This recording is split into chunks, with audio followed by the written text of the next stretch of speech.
هاي على الحلوين، ازيكم يا حلوين؟ يا رب تكونوا بخير وبصحة وسعادة دايما يا رب. النهاردة كان نفسي اطلع من البلكونة بما ان الجو يعني مظبوط شوية، واديني اهو صيفت حبة طبعا. بس لقيت نفسي ان انا اساسا مش هشوف يعني الضوء قوي، وقلت خليني كده ايه من البيت كده عادي يعني.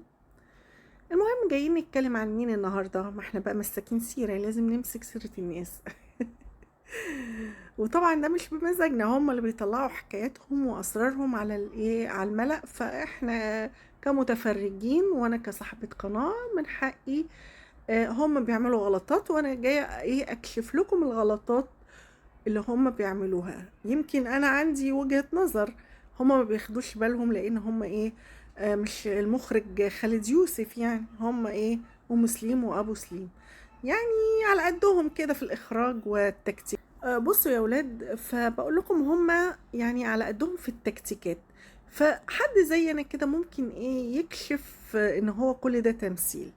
هو انا شفت له في اخر فيديو بيقول ان هو كان متجوزها.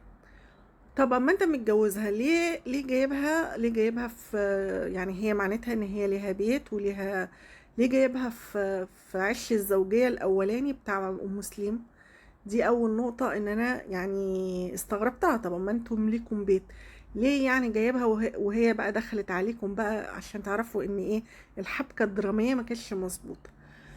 مطلعها ازاي في بيت الزوجية وهي اللي بلبسها اللي بيخون يعني بيبقى مش عايزة اقول.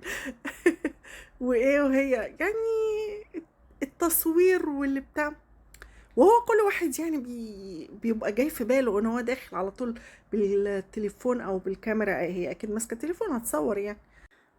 فعلى طول كده يعني حياتكم على الملأ. طب وش معنى ام مسلم هي اللي بس حياتها تبقى على الملأ، ودي مقرر ان حياتك تبقى خاصه بيك؟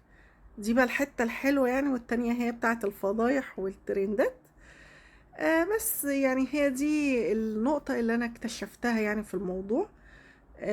طالع النهارده بقى عشان يحسن صورته، يقول ايه؟ انا معرفش هو الفيديو من امتى، لان يعني هو عشان بقى ترند فهو بيجيلي يعني. فانا مش من هواة اني اتابع عورات الناس، مع ان هم اللي عارضينها مش انا. بس بقى يا حبايبي، دي نقطة. وفي حاجة تاني، ان هي بقى داخله كل واحد كده، هي داخله ومجهزه ان هو هتلاقيه في وضع كده، ومجهزه وضع الكاميرا وغير بقى الالفاظ والشتايم وكده يعني. واضح قوي ان هو تمثيل.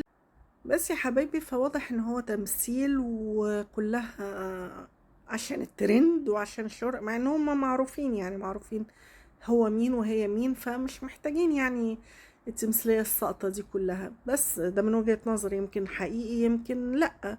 بس دي النقطة اللي أنا يعني استغربتها. أما أنت متجوزها ليه تجيبها في، تستغل إن مراتك مع ابنك في المستشفى، وتجيبها في بيت الزوجية بتاع الأولى؟ يعني ما تخليك يعني في حياتك الخاصة اللي أنت عاملها زي ما بتقول. بس طب يا ولاد، انا كنت هقفل بس افتكرت نقطة تاني برضه. ما انا ايه، كل ما احب اقفل بفتكر النقاط يعني. طب وما انتم متجوزين رايح بقى ليه فيديو اختيار الفستان ومش اختيار الفستان، وأصالة وهي بتقيس الفستان يعني؟ الحوارات مش متوضبة كويس. كان لازم لكم مخرج كويس يرتب الأحداث، وكاتب يحبك لكم الدراما، يحكم لكم الحبكة الدرامية زي ما بيقولوا. بس بقى بعد كده بقى استعين بمخرجين كبار عشان يقدروا يعملوا لكم إخراج وتسلسل أحداث يعني، غير اللي انت طالع بيها دي. جايب من الآخر للأول خيانة، وبعدين لأ آخر حاجة النهاردة لأ دي مراتي. بس بقى يا حبايبي، ادي الكلام. باي. بس بقى يا حبايبي، ده الفيديو الخفيف الظريف الرقيق. يلا اشوفكم على خير، سلام، باي باي.